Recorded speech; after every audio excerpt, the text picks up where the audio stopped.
যাদবপুরে যাবার কথা সত্যহরির। বাস ঢাকুরিয়া ব্রিজ পার হতেই টপ করে নেমে পড়ল। খবরের কাগজের রিপোর্টার বধূ ব্যানার্জির বন্ধ জানলায় টোকা দিল। কানটা খাড়া করল বধূ।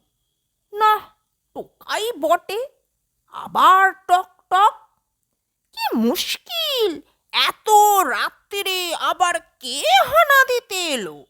তাছাড়া বাইরের দরজায় কলিং বেল না বাজিয়ে জানলায় টোকা মানে? চেয়ার ছেড়ে উঠে এলো বধূ। বন্ধ জানলার এপেট থেকেই বলল, কে? একটু চাপা গলায় উত্তর এলো, দরজাটা খোলো তো। আহারে, সত্য চুপ পেয়েছে। দরজাটা খোলো বললেই দরজা হাট করে দেবে লোকে?